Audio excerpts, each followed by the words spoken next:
Boa noite, nação bugrina, tudo bem? Bem-vindo a mais um Arquibancada Guarani. Hoje o Arquibancada de número 220, é isso aí, é o pré-jogo de Guarani e Bahia. Um jogo fundamental para as pretensões do Guarani de escapar dessa zona de rebaixamento, né? Primeiramente, muito obrigado. A adesão tem sido muito grande sempre, né? E a gente amanhã tem um jogo super importante para poder mudar um pouquinho essa campanha do Guarani, né? Ou a tentativa, pelo menos, da campanha do Guarani.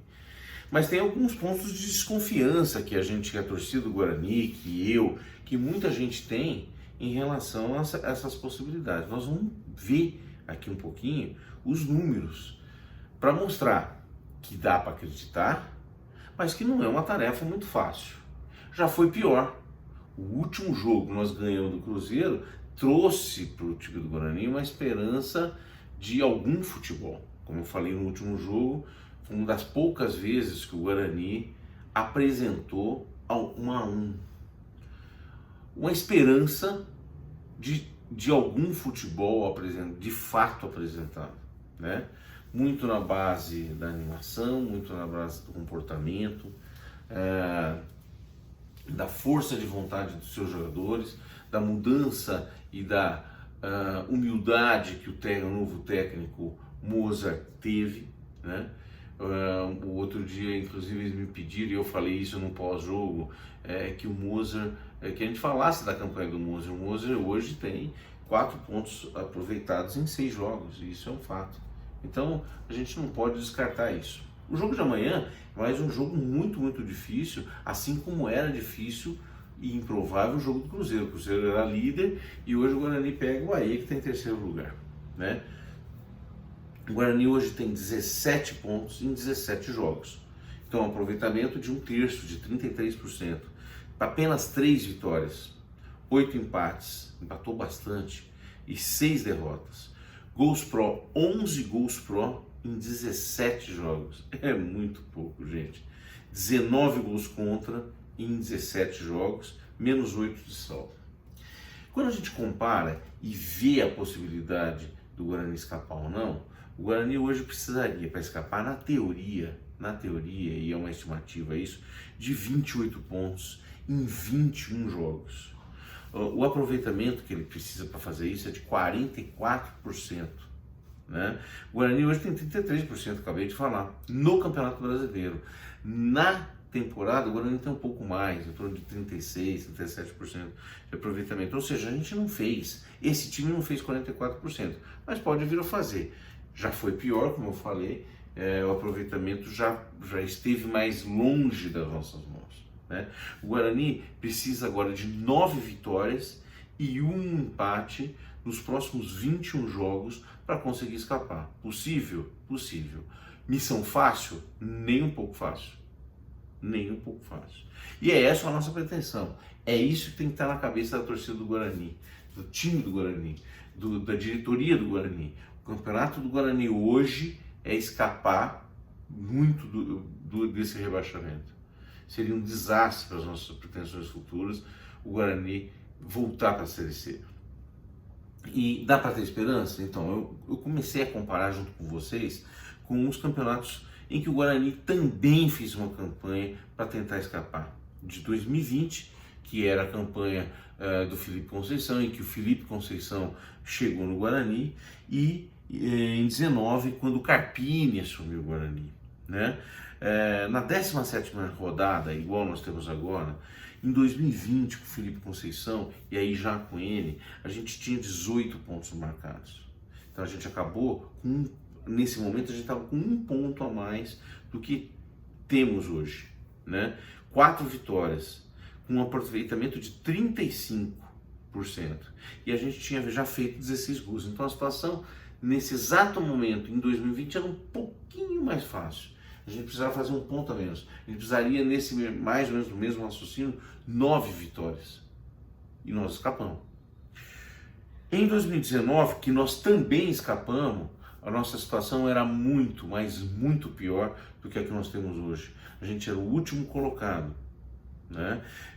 Com 17 jogos, apenas 13 pontos marcados.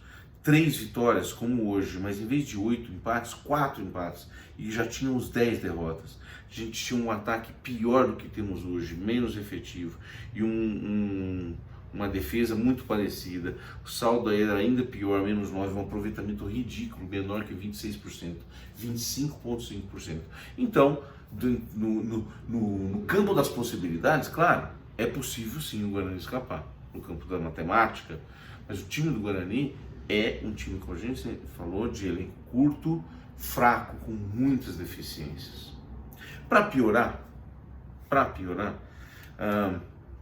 depois da troca de comando do time de futebol, o Guarani, apesar de, e a gente dizia, eu dizia, que eu não achava que o Moza era o cara ideal e que ele dificilmente conseguiria tirar o Guarani da situação onde a gente estava, porque eu não acreditava, em virtude de algumas campanhas passadas agora e mais recentes. Muita gente, inclusive do pessoal do CSA, dizia: olha, o Moza fez um bom papel aqui no CSA. Bom, enfim, ele veio com humildade, com um discurso com muita segurança, eu diria, e falando a linguagem da equipe, e parece que pelos primeiros jogos, pelo menos, ele conseguiu ganhar a atenção, mudar o comportamento dessa equipe e fazer com que essa equipe entrasse e tivesse de fato bons resultados. Um empate fora de casa e a vitória contra o líder do campeonato. Bom, amanhã nós temos mais um jogo difícil, né, como eu vinha falando, e a gente está depositando um baita esperança na janela que começa na segunda-feira, onde a gente teria que trazer alguns outros reforços. Demitimos na mesma época da última demissão do Chamusca, também o Michel Alves, que era o desejo, se não de todos, mas de muitos, e trouxemos o Pastana, que até agora não mostrou para que veio. Já foi anunciado a contratação de um meia, segundo volante meia, que segundo ele é um meia que pisa na área, que chama-se Isaac, uma jovem promessa, Grêmio, emprestado para o Vasco, mas agora está emprestado para o Guarani. Então isso já está confirmado, treina, parece que já no Brinco de Ouro. E dizem, boatos falam, de trazer um zagueiro, o Lucas Reiter, do Atlético Paranaense, ou Reiter, alguma coisa assim, que é um menino, que não está sendo aproveitado na Série A, no time do Felipão, mas que poderia vir para o Guarani. Cheios de desconfiança, tanto um quanto o outro. Então nenhum dos dois reforços, entre aspas, ou trazidos ou boatados, né, sugeridos ou falados, são aquele perfil que a torcida esperava, ou seja, jogadores que viessem para já entrar no time e já dar um toque de qualidade, mais qualidade em todos os setores do Guarani, principalmente do meio para frente. Para piorar, para o jogo de amanhã, um dos jogadores que mais jogou no time do Guarani esse ano, tanto do ponto de vista de número de jogos quanto do ponto de vista um pouco de qualidade, Giovanni Augusto, está fora da partida. Segundo informações, contundido, né? Então, sem Giovanni Augusto, sem alguns retornos, né, de machucados, como por exemplo o Marcinho, está de volta, o Bruno José, que não pôde jogar contra o Cruzeiro, Matheus Pereira, que não pôde jogar contra o Cruzeiro, né? Então, com o retorno desses jogadores, dessas peças, o Guarani vai ter que montar o time para amanhã, para mais uma vez tentar surpreender o time que hoje é o terceiro colocado. Na minha opinião, na minha sugestão, ele é um jogo um pouco diferente quando comparado com o Cruzeiro. O Cruzeiro com certeza viria para tentar botar alguma pressão em cima do Guarani.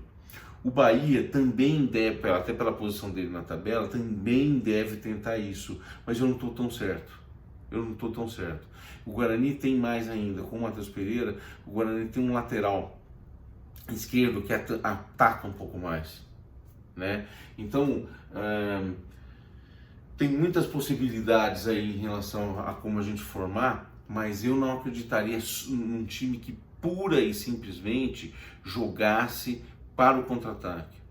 Mas ao mesmo tempo a gente não pode desproteger essa defesa que a gente sabe que é frágil, né? Então a minha sugestão, entraria com Kozlinski.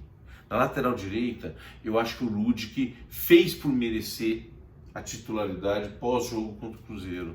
É muito cedo ainda. Ele ainda é um menino e ainda pode eventualmente cometer algumas falhas, mas eu colocaria o Ludic no jogo de amanhã.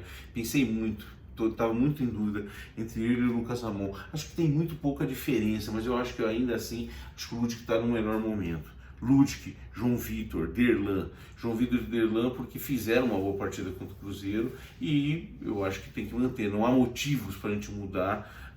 Se eu tivesse um grande zagueiro, tem o Ronaldo Alves, que é um cara experiente, eu até gosto dele, mas eu acho que os dois meninos, tanto o João Vitor quanto o Derlan, fizeram boa partida. Na lateral esquerda tem que voltar o Matheus Pereira, eu acho que ele é o melhor, até porque o Eliel está machucado. No meio de campo, eu não abriria mão dos três volantes. Leandro Vilela, o primeiro volante, Silas, um segundo volante, o retorno de Rodrigo Andrade e Persson. Ou seja, nesse caso eu estou armando o Guarani com 4 volantes. Por quê? Porque o Giovanni Augusto está fora. Então eu colocaria esses 4, né? Repetindo, Leandro Vilela, Silas, os dois mais, defendendo mais, e 2 mais soltos, Persson e Rodrigo Andrade. E na frente, como eu não tenho um falso 9, que seria o Giovanni Augusto, jogaria com Lucão e Bruno José. Ele não vai jogar isso, a sugestão, segundo dizem, é que ele vai manter o 4-3-3, ele volta com o Bruno José, não tendo o Giovanni Augusto, ele vai jogar na frente com o Bruno José, Iago e Maxwell. Eu acho uma temeridade um ataque desse, mas essa a sugestão que eu dei é bem diferente do que parece que ele vai ter como titular. Então o time titular não é bem aquele que a gente quer. Mas amanhã eu tenho que ir pro jogo. O apoio da torcida não abafa para que a gente possa ter essa vitória. O Bahia está em terceiro lugar, como eu falei, em 17 jogos, 30 pontos, são 9 vitórias, 3 empates e 5 derrotas. Marcou 18 gols, 9 contra, tem um saldo positivo de mais 9. Quase 60% de aproveitamento, 58,8%, uma campanha muito, muito boa. Jogo bem difícil, mas eu acho que o Guarani tem que jogar com o espírito que jogou contra o Cruzeiro, não apenas esperando, não jogando no seu campo, jogando algum futebol. Se jogar algum futebol com apoio maciço da torcida, dá para sonhar com uma vitória sim. E se ganharmos amanhã, estamos fora do Z4. Já tivemos essa situação antes, que se ganhássemos estaríamos fora e não aproveitamos nenhuma delas. Quem sabe amanhã. Esse Bahia tem várias pessoas que a gente conhece. Começando pelo técnico. O técnico é o experiente Anderson Moreira, que teve o acesso e o título do ano passado com o Botafogo. O goleiro Danilo Fernandes, ex-Inter de Porto Alegre, que agora está no Bahia. O zagueiro Luiz Otávio, ex-Chapecoense, que tem feito, já se eu não me engano, a segunda temporada no Bahia. O conhecido zagueiro nosso, reserva, Didi, e Davó. Por que não? O Davó tem feito grandes partidas, muitos gols pelo Bahia, poderia ter vindo para o Guarani, acabou indo para o Bahia. Ainda tem uma participação nossa, né, do Guarani. Então, e a gente conhece bem. É um cara de qualidade e alguns outros valores. Então é um jogo muito difícil, é jogo para a gente estar lá, é jogo para a torcida apoiar. E se a gente ganhar, a gente saindo da zona de rebaixamento, muda o campeonato? Não muda não. Porque logo depois nós temos um jogo fora contra o Chapecoense e depois contra o Brusque. Então esses próximos 3 jogos, são 3 jogos para a gente fazer pelo menos 7 pontos. Pelo menos 7 pontos, né? Esse é um target que a gente deveria, mas pensando em jogo a jogo, amanhã é o jogo, e é um jogo muito importante pra gente. Gente, é isso, eu espero realmente que a gente não volte, mas não pense que vai ser jogo fácil, vai ser aquele sofrimento. Se a gente empatar, a gente fica em penúltimo lugar, né, baseado inclusive nos resultados, fica na briga ainda dessa zona de rebaixamento, e a gente quer relaxar um pouco mais no campeonato, fazer um campeonato um pouco melhor. Então se a gente conseguisse a vitória amanhã, tentando fazer bons resultados nos próximos 2 jogos, já tendo alguns reforços a partir dessa janela do dia 18, né?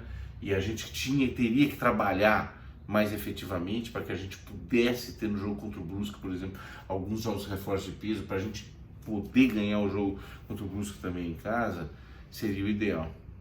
Então, a vitória da manhã para dar tranquilidade para a gente seguir trabalhando e fugindo dessa zona que é super indesejada, tá bom? Um grande abraço para todo mundo, até amanhã, nos encontramos no brinco, mas mais ainda, amanhã no pós-jogo a gente fala aqui de novo desse jogo super importante para a gente. Grande abraço para vocês, até mais, tchau!